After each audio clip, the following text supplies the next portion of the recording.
সুপ্রিয় দর্শক আসসালামু আলাইকুম। এই দেশের বাবা মা নাই কইলে পারে অনেকেই রাগ করেন, তবে এটা চির সত্য কথা এবং বাস্তব কথা।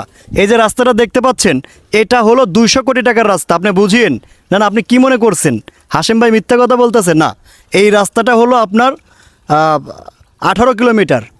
এই চণ্ডীপুর বাজার নোয়াগাঁও থেকে ভাঙ্গুড়া পর্যন্ত 18 কিলোমিটার টোটালি। তো এই 18 কিলোমিটার রাস্তা স্থাপন করার জন্য 200 কোটি টাকার বাজেট ছিল।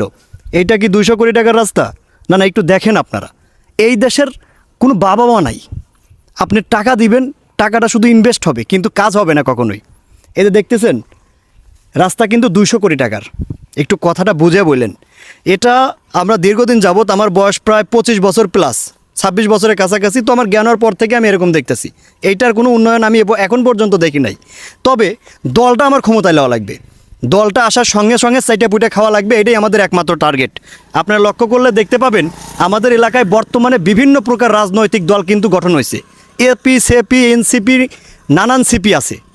তো এই যে দলের মধ্যে সাধারণ মানুষ বিপাকে এতগুলো দল নির্ধারণ করলেন আপনারা, কিন্তু রাস্তাঘাটের উন্নয়ন হলো না এখন পর্যন্ত।